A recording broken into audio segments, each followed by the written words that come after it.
अंततः कृष्ण की मूर्ति में समा गई मीरा। भक्ति भाव की अनोखी कहानी, भक्त और भगवान का अनोखा संगम। आज हम मीरा की कहानी पर बात कर रहे हैं। ओशो कहते हैं, आओ प्रेम की एक झील में नौका विहार करें। और ऐसी झील मनुष्य के इतिहास में दूसरी नहीं है जैसी झील मीरा है। मानसरोवर भी उतना स्वच्छ नहीं है, ओशो कहते हैं। आगे ओशो कहते हैं, और हंसों की ही गति हो सकेगी मीरा की इस झील में। हंस बनो तो ही उतर सकोगे इस झील में। हंस न बने तो न उतर पाओगे। हंस बनने का अर्थ है मोतियों की पहचान आंख में हो, मोती की आकांक्षा हृदय में हो। हंसा तो मोती चुगे। आगे ओशो कहते हैं, कुछ और से राजी मत हो जाना। क्षुद्र से राजी हो गया वह विराट को पाने में असमर्थ हो जाता है। नदी नालों का पानी पीने से जो तृप्त हो गया वह मानसरोवर तक नहीं पहुंच पाता है। जरूरत ही नहीं रह जाती। मीरा की इस झील में तुम्हें निमंत्रण देता हूं। ओशो कहते हैं, मीरा की इस झील में तुम्हें निमंत्रण देता हूं। मीरा नाव बन सकती है। मीरा के शब्द तुम्हें डूबने से बचा सकते हैं। उनके सहारे उस पार जा सकते हो। मीरा तीर्थंकर है, ओशो कहते हैं। उसका शास्त्र प्रेम का शास्त्र है। शायद शास्त्र कहना भी ठीक नहीं। मीरा को तर्क और बुद्धि से मत सुनना। मीरा को कुछ तर्क और बुद्धि से लेना देना नहीं है। मीरा को भाव से सुनना, भक्ति से सुनना, श्रद्धा की आंख से देखना। हटा दो तर्क इत्यादि को, किनारे सरका कर रख दो। थोड़ी देर के लिए मीरा के साथ पागल हो जाओ। हाँ, ओशो कहते पागल हो जाओ मीरा के साथ। यह मस्तों की दुनिया है, यह प्रेमियों की दुनिया है। तो ही तुम समझ पाओगे, अन्यथा चूक जाओगे। ओशो कहते हैं, बहुत मौके आए जब मैं मीरा पर बोलता, लेकिन टालता गया। क्योंकि मीरा पर कुछ बोलना कठिन है। महावीर पर बोलना बहुत आसान है। बुद्ध पर बोलना बहुत आसान है। पतंजलि पर बोलना बहुत आसान है। मीरा पर बोलना बहुत कठिन है, क्योंकि यह बात बोलने की है ही नहीं। ओशो कहते हैं, यह बात बोलने की है ही नहीं। यह बात तो होने की है, यह भाव की है। मीरा गुनगुनाई जा सकती है। मीरा पर बोलो क्या? मीरा गाई जा सकती है। मीरा पर बोलो क्या? मीरा नाची जा सकती है। मीरा पर बोलो क्या? कहते हैं ओशो, इसलिए तुमसे कहता हूं, आओ इस गौरी शंकर पर चढ़े, प्रेम के गौरी शंकर पर, इस ऊंचाई पर पंख फैलाए। केवल वे ही उड़ पाने में समर्थ होंगे जो तर्क का बोझ एक तरफ हटाकर रख देंगे। मीरा के पास तुम्हें देने को बहुत है। मीरा एक मेघ है जो बरस जाए तो तुम तृप्त हो जाओ। पहली बात, मीरा का कृष्ण से प्रेम मीरा की तरह शुरू नहीं हुआ। प्रेम का इतना अपूर्व भाव इस तरह शुरू हो भी नहीं सकता। यह कहानी पुरानी है। यह मीरा कृष्ण की पुरानी गोपियों में से एक है। मीरा ने खुद भी इसकी घोषणा की है, लेकिन पंडित तो मानते नहीं, क्योंकि इसके लिए इतिहास का कोई प्रमाण नहीं है। मीरा ने खुद भी कहा है कि कृष्ण के समय में मैं उनकी एक गोपी थी, ललिता मेरा नाम था, मगर पंडित तो इसे टाल जाते हैं। यह बात को ही कह देते हैं कि किंवदंती है, कथा कहानी है। ओशो कहते हैं, मैं ऐसा नहीं कह सकूंगा, मैं पंडित नहीं हूं। और 1000 पंडित कहते हो तो उनकी बात मैं 2 कौड़ी मानता हूं। मीरा खुद कहती है, उसे मैं स्वीकार करता हूं। सच झूठ का मुझे हिसाब भी नहीं लगाना है। बात के इतिहास होने न होने की कोई प्रयोजन भी नहीं है। मीरा का वक्तव्य मैं राजी हूं। ओशो कहते हैं मैं राजी हूं। मीरा जब खुद कहती है तो बात खत्म हो गई। फिर किसी और को इसमें कोई प्रश्न उठाने का प्रश्न ही नहीं उठना चाहिए। और जो इस तरह के प्रश्न उठाते हैं वे मीरा को समझ भी न पाएंगे। मीरा ने कहा है, मैं ललिता थी, कृष्ण के साथ नाची, वृंदावन में कृष्ण के साथ गाई। यह प्रेम पुराना है। मीरा यही कह रही है, यह प्रेम नया नहीं है। और इसकी शुरुआत जिस ढंग से हुई वह शुरुआत भी करती है साफ कि पंडित गलत होंगे, मीरा सही है। और पंडित कितने ही सही लगे फिर भी सही नहीं होते, क्योंकि उनके सोचने का ढंग ही बुनियाद से गलत होता है। वे प्रमाण मांगते हैं। अब प्रमाण क्या? किसी अदालत की सील मोहर लगी हुई कोई फाइल मौजूद करे मीरा कि कृष्ण के समय में थी? कहां से प्रमाण लाए? गवाह जुटाए? अंतर्भाव पर्याप्त है और उसका अंतर्भाव प्रमाण है। मीरा छोटी थी, 4-5 साल की रही होगी। तब एक साधु मीरा के घर मेहमान हुआ और जब सुबह साधु ने उठकर अपनी मूर्ति, कृष्ण की मूर्ति छुपाया था, अपनी गुदड़ी में निकाल कर जब उसकी पूजा की तो मीरा एकदम पागल हो गई। देजा हुआ, पूर्व भाव का स्मरण। यह मूर्ति कुछ ऐसी थी, चित्र पर चित्र खुलने लगे। वह मूर्ति जो थी, शुरुआत हो गई फिर से कहानी की, निमित्त बन गई, उससे चोट पड़ गई। कृष्ण की मूरत फिर याद आ गई। फिर वह सांवला चेहरा, वे बड़ी आंखें, वे मोर मुकुट में बंधे हुए वे बांसुरी बजाते कृष्ण। मीरा लौट गई हजारों साल पीछे और अपनी स्मृति में रोने लगी। साधु से मांगने लगी मूर्ति, लेकिन साधु को भी बड़ा लगाव था अपनी मूर्ति से। उसने मूर्ति देने से इनकार कर दिया। वह चला भी गया। मीरा ने खाना पीना बंद कर दिया। पंडितों के लिए यह प्रमाण नहीं होता कि इससे कुछ प्रमाण है देजावु का। देजावु का मतलब होता है पूर्व भाव का स्मरण। लेकिन मेरे लिए प्रमाण है, ओशो कहते हैं, 4-5 साल की बच्ची। हाँ, बच्चे कभी कभी खिलौने के लिए तरस जाते हैं, लेकिन घड़ी दो घड़ी में भूल भी जाते हैं। दिन बीत गया, न उसने खाना खाया न पानी पिया। उसकी आंखों से आंसू बहते रहे, वो रोती ही रही। उसके घर के लोग भी हैरान हुए, अब क्या करे? साधु तो गया भी, कहाँ उसे खोजे? और वह देगा इसकी भी संभावना कम है। और वो कृष्ण की मूर्त भी बड़ी प्यारी थी, घर के लोगों को भी लगी थी। उन्होंने भी बहुत मूर्तियां देखी थी, मगर उस मूर्ति में कुछ था जीवंत, कुछ था जागता हुआ। उस मूर्ति की तरंग ही और थी। जरूर किसी ने गढ़ी होगी प्रेम से, व्यवसाय के लिए नहीं। किसी ने गढ़ी होगी भाव से। किसी ने अपनी सारी प्रार्थना, अपनी सारी पूजा उसमें ढाल दी होगी। या किसी ने, जिसने कृष्ण को कभी देखा होगा, उसने गढ़ी होगी। मगर बात कुछ ऐसी थी, मूर्ति कुछ ऐसी थी कि मीरा भूल ही गई, इस जगत को भूल ही गई। वह तो उस मूर्ति को लेकर रहेगी, नहीं तो मर जाएगी।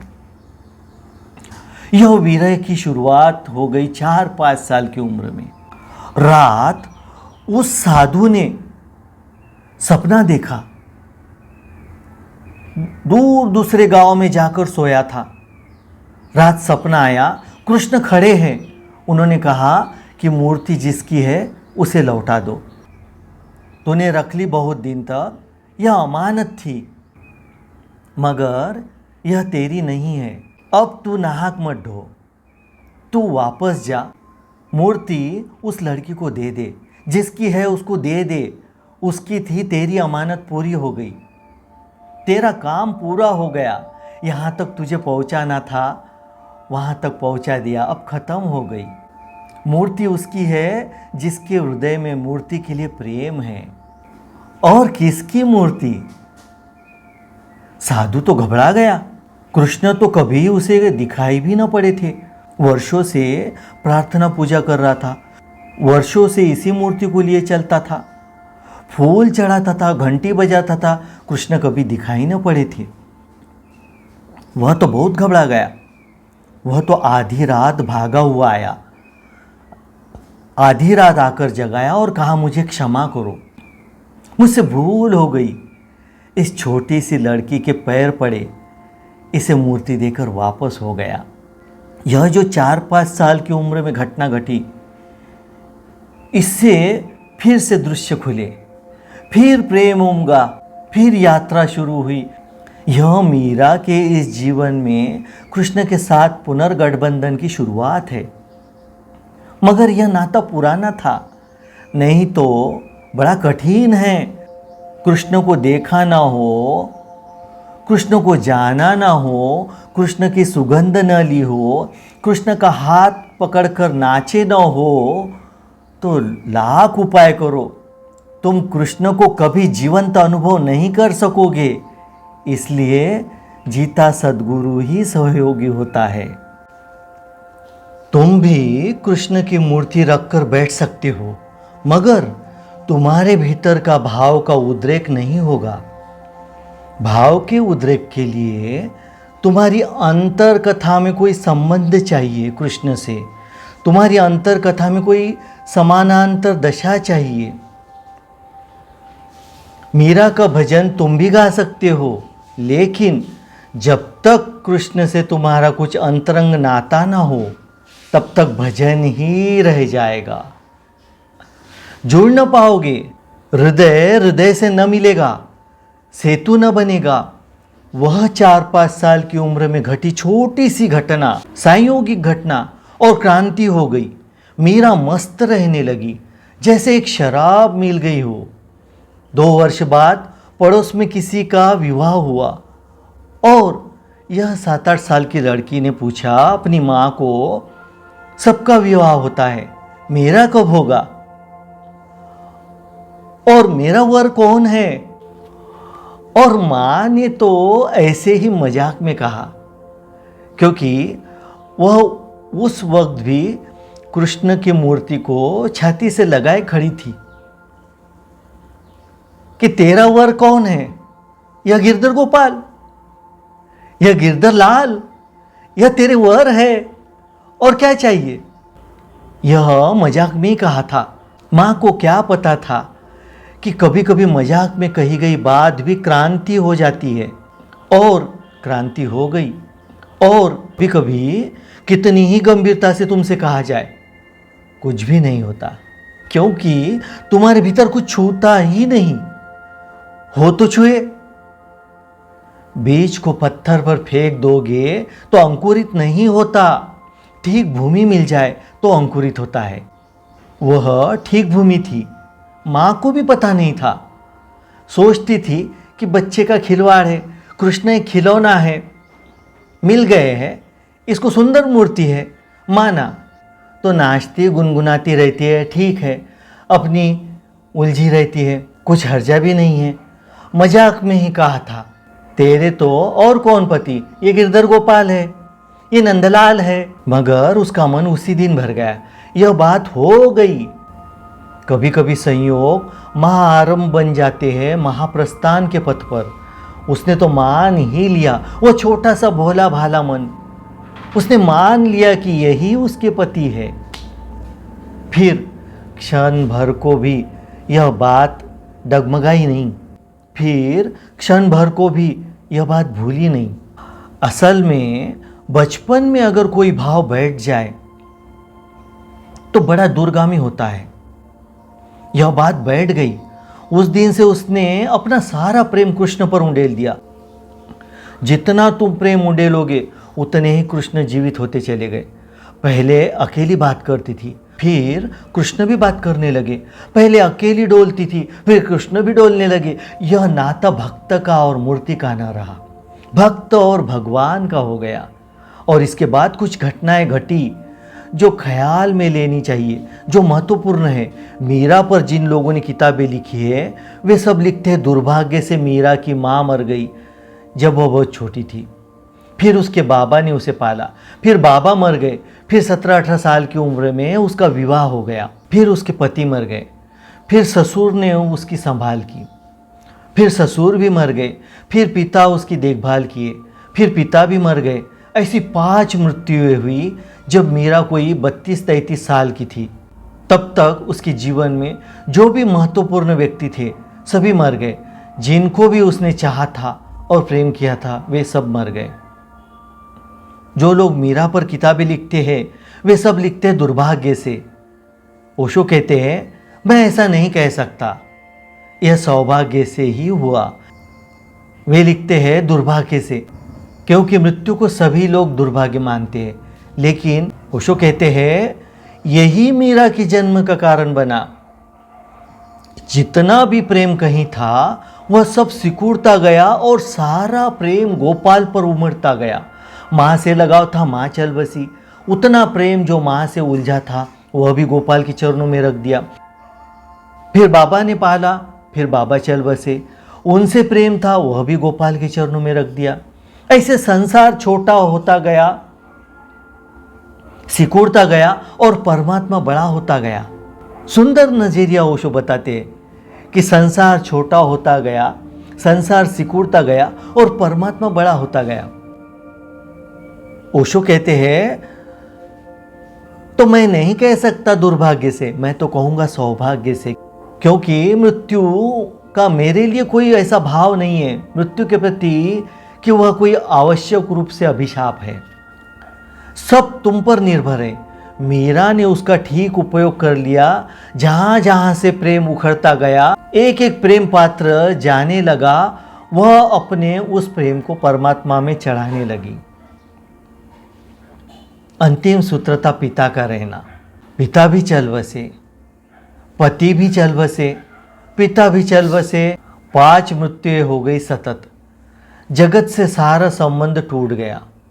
उसने ठीक उपयोग कर लिया। जगत से टूटते हुए संबंधों को उसने जगत के प्रति वैराग्य बना लिया और जगत से जो प्रेम मुक्त हो गया उसको परमात्मा के चरणों में चढ़ा दिया। वो कृष्ण के राग में डूब गई। और इन मृत्युओं ने एक और सौभाग्य का काम किया कि इन्होंने एक बात दिखा दी, इस जगत में सब क्षणभंगुर है।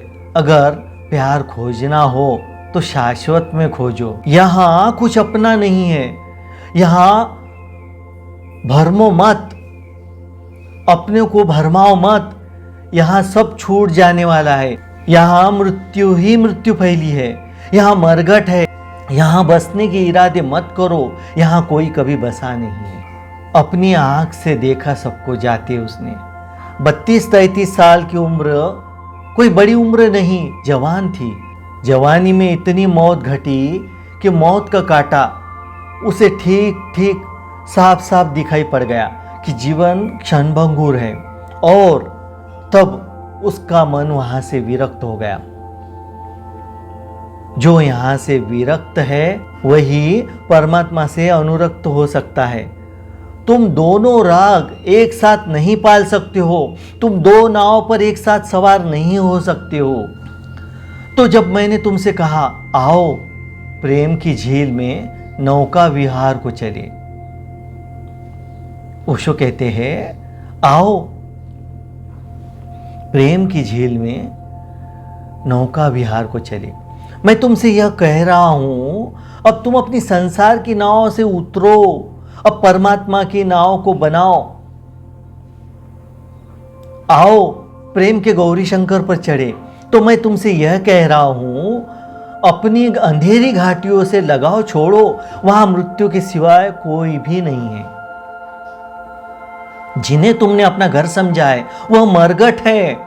जिन्हें तुमने अपना समझा है, साथ हो गया है 2 क्षण का राह पर, सब अजनबी है। आज नहीं कल छूट जाएंगे। तुम अकेले आए हो और अकेले जाओगे। तुम अकेले हो इस जगत में सिर्फ एक ही संबंध बन सकता है, वह संबंध है परमात्मा से। शेष सारे संबंध बनते हैं और मिट जाते हैं, सुख तो कुछ ज्यादा नहीं लाते, दुख बहुत लाते हैं। सुख की तो केवल आशा रहती है, मिलता कभी नहीं। अनुभव तो दुख ही दुख आता है। यह जो 5 मृत्यु थी, ये 5 सीढ़ियां बन गई और एक एक मृत्यु मीरा को संसार से विमुख करती गई और कृष्ण से सन्मुख करती गई। इधर पीठ हो गई संसार की तरफ, कृष्ण की तरफ मुंह हो गया। धीरे धीरे पहले तो मीरा घर में ही नाचती थी अपनी कृष्ण के प्रतिमा पर, फिर बाढ़ की तरह उठने लगा प्रेम। फिर घर उसे नहीं समा सका, फिर गांव में, मंदिरों में, साधु सत्संगों में वहां भी नाचने लगी। फिर प्रेम इतना बाढ़ की तरह आना शुरू हुआ कि उसे होश हवास न रहा। वह मगन हो गई, वह तल्लीन हो गई, वह कृष्णमय हो गई। स्वभाव था, राजघराने की महिला थी, प्रतिष्ठित परिवार में थी। परिवार को अड़चन आई, परिवार को अड़चन सदा आ जाती है। समाज में 1000 तरह की बातें चलने लगी, क्योंकि यह लोक लाज के बाहर थी बात। तुम सोच सकते हो, राजस्थान 500 साल पहले, जहां घूंघट के बाहर स्त्रियां नहीं आती थी, जिनका चेहरा कभी लोग नहीं देखते थे। फिर राजघराने की तो और कठिन थी बात, और वह रास्ते पर नाचने लगी, साधारण जनों के बीच नाचने लगी। यद्यपि वह नाच परमात्मा के लिए था, फिर भी घर के लोगों को तो नाच नाच था, उनको तो कुछ फर्क नहीं था। फिर उसके निकटतम जो लोग थे वे जा चुके थे। उसका देवर गद्दी पर था।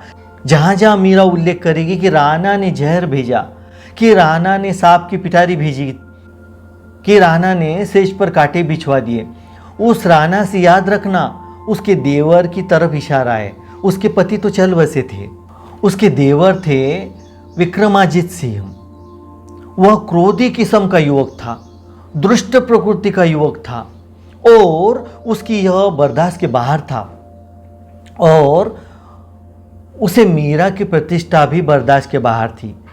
मीरा इतनी प्रतिष्ठित हो रही थी, दूर दूर से लोग आने लगे थे। साधारण जन तो आते थे ही उसके दर्शन को। संत, साधु, ख्याति उपलब्ध लोग दूर दूर से मीरा की खबर सुनकर आने लगे थे। वह सुगंध उड़ने लगी थी। वह सुगंध कस्तूरी की तरह थी। जिनको भी नासापुटों में थोड़ा अनुभव था कस्तूरी की गंध का, वे चल पड़े थे। यह बड़ी हैरान करने की बात है, देश के कोने कोने से लोग आ रहे थे, लेकिन परिवार के अंधे लोग न देख पाए। असल में इन लोगों का आना उन्हें और अड़चन का कारण हो गया। मीरा की प्रतिष्ठा उनके अहंकार को चोट करने लगी। जो राणा गद्दी पर था, वह सोचता था कि मुझसे भी ऊपर कोई मेरे परिवार में हो, वह बर्दाश्त के बाहर है। फिर 1000 बहाने मिल गए, और बहाने सब तर्कयुक्त थे। उनमें कभी कुछ भूल नहीं खोजी जा सकती कि यह साधारण जनों में मिलने लगी है, घूंघट उखाड़ दिया है, रास्ते पर नाचती है। नाच में कभी वस्त्रों का भी ध्यान नहीं रह जाता। यह अशोभन है, यह राजघराने की महिला को शुभ नहीं है। लेकिन जो कहानियां हैं वे ख्याल में लेना। जहर भेजा और मीरा उसे कृष्ण का नाम लेकर पी गई, और कहते हैं जहर अमृत हो गया। हो ही जाना चाहिए, होना ही पड़ेगा। इतने प्रेम से, इतने भाव से अगर कोई जहर भी पी ले तो अमृत ही हो जाएगा। ओशो कहते हैं अमृत ही हो जाएगा। और अगर तुम क्रोध से, हिंसा से, घृणा से, वैमन्य से अमृत भी पियो तो जहर हो जाएगा। कितनी सुंदर बात कहते हैं ओशो कि प्रेम से अगर पिया जाए तो जहर भी अमृत हो सकता है, और घृणा और हिंसा से, क्रोध से पिया जाए तो अमृत भी जहर हो जाता है। ख्याल रखना, ऐसा इतिहास में हुआ या नहीं मुझे प्रयोजन नहीं है, ओशो कहते हैं। मैं तो इसके भीतर की मनोवैज्ञानिक घटना को तुमसे कह देना चाहता हूं, क्योंकि उसी का मूल्य है। अगर तुम्हारा पात्र भीतर से बिल्कुल शुद्ध है, निर्मल है, निर्दोष है, तो जहर भी तुम्हारे पात्र में जाकर निर्मल और निर्दोष हो जाएगा। और अगर तुम्हारा पात्र गंदा है, कीड़े मकोड़ों से भरा है, हजारों साल और हजारों जिंदगी की गंदगी इकट्ठी है, तो तुम अमृत भी डालोगे तो जहर हो जाएगा। सब कुछ तुम्हारी पात्रता पर निर्भर है। अंततः निर्णायक यह बात नहीं है कि जहर है या अमृत। अंततः निर्णायक बात यही है कि तुम्हारे भीतर स्थिति कैसी है। तुम्हारे भीतर जो है वही अंततः निर्णायक होता है। मीरा ने देखा ही नहीं कि जहर है, सोचा ही नहीं कि जहर है। राणा ने भेजा है तो जो मिलता है प्रभु ही भेजने वाला है। राणा के पीछे भी वही भेजने वाला है, उसके अतिरिक्त तो कोई भी नहीं है, तो अमृत ही होगा। वो अमृत मानकर पी गई। मीरा का रहना गांव में मुश्किल हो गया तो उसने राजस्थान छोड़ दिया। वह वृंदावन चली गई, अपने प्यारे के बस्ती में चले उसने सोचा। कृष्ण के गांव चली गई, लेकिन वहां भी झंझटें शुरू हो गई, क्योंकि कृष्ण तो अब वहां नहीं थे। कृष्ण के गांव पर पंडितों का कब्जा था, ब्राह्मण, पंडित, पुरोहित। बड़ी प्यारी घटना है। जब मीरा वृंदावन के सबसे प्रतिष्ठित मंदिर में पहुंची, उसे दरवाजे पर रोकने की कोशिश की गई, क्योंकि उस मंदिर में स्त्रियों का प्रवेश निषिद्ध था। क्योंकि उस मंदिर का जो महंत था वह स्त्रियां नहीं देखता था।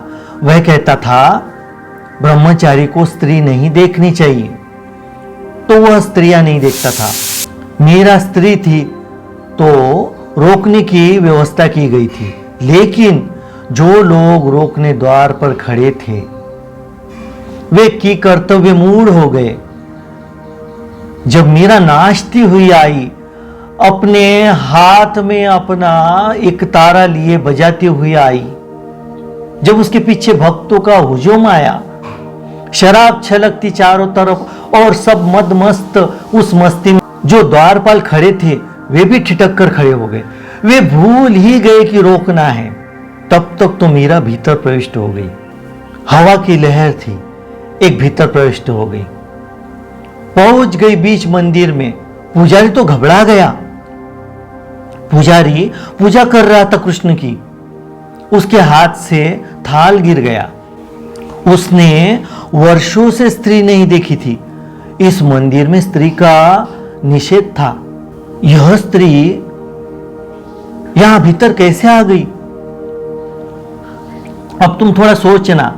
द्वार पर खड़े द्वारपाल भी डूब गए भाव में, पुजारी न डूब सका। पुजारी इस जगत में सबसे ज्यादा अंधे लोग हैं और पंडितों से ज्यादा जड़ बुद्धि खोजने कठिन है, ओशो कहते हैं। द्वार पर खड़े द्वारपाल भी डूब गए इस रस में। यह जो मदमाती, यह जो अलमस्त मीरा आई, यह जो लहर आई, इसमें वे भी भूल गए, क्षण भर को भूल ही गए कि हमारा काम क्या है। याद आई होगी तब तक तो मीरा भीतर जा चुकी थी। वह तो बिजली की कौन थी, तब तक तो एक तारा उसका भीतर बज रहा था।